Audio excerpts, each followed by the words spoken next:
All right, a lot of talk this morning, Sarah, about Donald Trump's answer when he was asked about his plans for making childcare more affordable during an economic speech. Listen.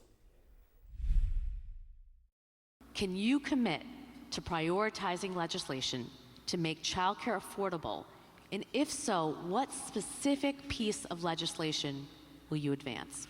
Well, I would do that, and we're sitting down. I was somebody, we had Senator Marco Rubio, and my daughter Ivanka was so impactful on that issue. It's a very important issue. But I think when you talk about the kind of numbers that I'm talking about, that, because look, childcare is childcare. There's something, you have to have it. In this country, you have to have it. But when you talk about those numbers compared to the kind of numbers that I'm talking about by taxing foreign nations at levels that they're not used to, but they'll get used to it very quickly. And it's not going to stop them from doing business with us, but they'll have a very substantial tax when they send product into our country.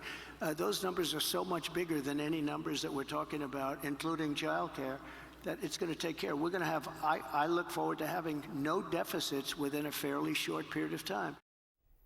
Wanted to play the whole thing for you so you could see it in its totality. And remember, the question was your specific plans on child care. With us now, Republican strategist, former senior presidential campaign advisor Rina Shah, and former White House spokesman for George W. Bush, Pete Seat. Rina, I want to start with you. Let's, school's in session here. Give that a grade. Give that answer a grade from A to F.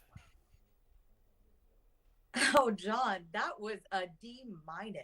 There was nothing there, nothing to grip onto to say that he showed any kind of grasp of the issue.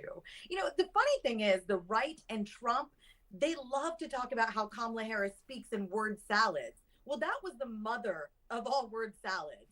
He kept talking about the numbers. What number did he give us? There was no number. This was a missed opportunity of epic proportions, and he's fumbling the ball. That's the candidate who he is nowadays.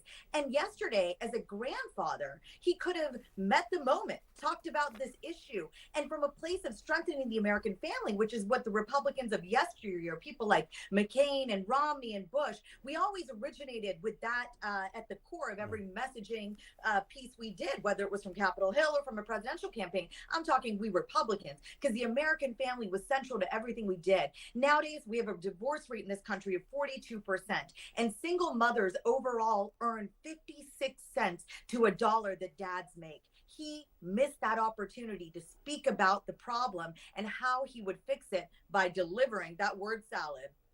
Pete Seat, Professor Seat, I should say in this case, what grade would you give that? And we're sensitive to the fact that in just a few days, he's going to be on a stage being asked questions in a debate.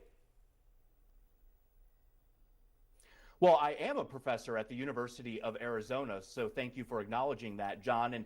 And we don't give Fs, we have Es as the lowest grade. So I would give that an E, and also an F for pass-fail because it was a failure of an answer. Whenever I've advised candidates for governor or U.S. Senate or lower offices, I always tell them if you don't know the answer to the question, the smartest thing you can do is say that you don't know and you need to look into it.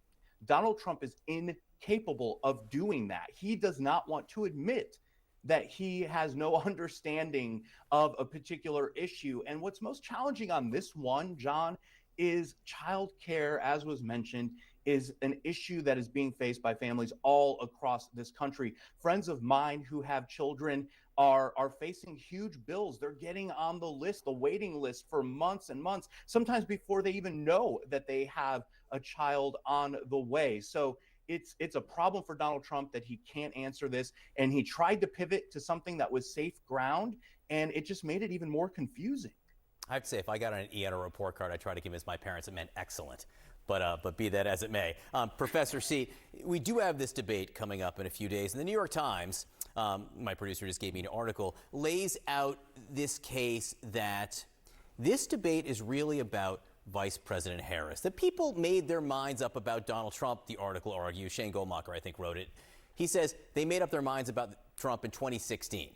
Harris, the jury is still out to some extent. So, Pete, how does that frame this debate?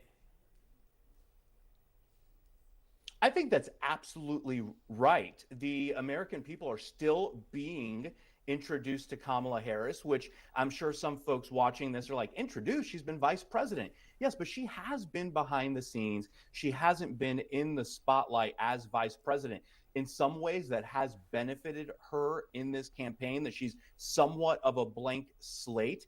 And especially when it comes to the fact that she is trying to run on character. And you look at those character attributes in polls, and she outperforms Donald Trump. But she's trying to remain vague. Donald Trump is winning on the policies that are most important to the American people. So I do think a lot of folks are going to be tuning in. They're going to want to see if Kamala Harris is ready for prime time and if she can stand up to an aggressive man, much like the aggressive men that are leading some of our adversarial nations across this world. So if you accept the premise that this debate is about how Vice President Harris frames herself, how do you think she should approach it, Rina?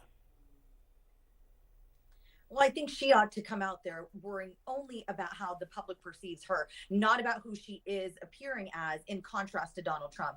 Because we've seen people try that before, right? And Trump wins out when he sees an opening for a weakness. And a weakness is when an opponent responds to him, because there's no responding to him. You go down this rabbit hole and you dig yourself a hole that you just can't come out of. And so at the end of the day, what she wants to do is essentially reintroduce herself to the public. But what she has to do is drill deeper. She's got to be more detailed in telling how she would be different than Biden. And she's got to do it almost breathlessly, because Trump's got nothing else. I mean, we just talked about childcare and strengthening the American family, pro-parent centric policies, of which both campaigns, frankly, haven't done the greatest job of differentiating themselves from one another. Trump said, I did this $6,000 tax credit.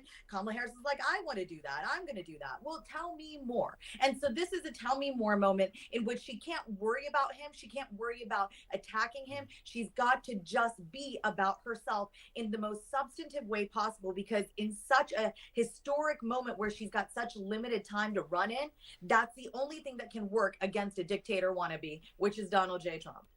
Rina Shah, Pete Seat, I give you both an A for this appearance. Thank you so much both for being here. I do appreciate it.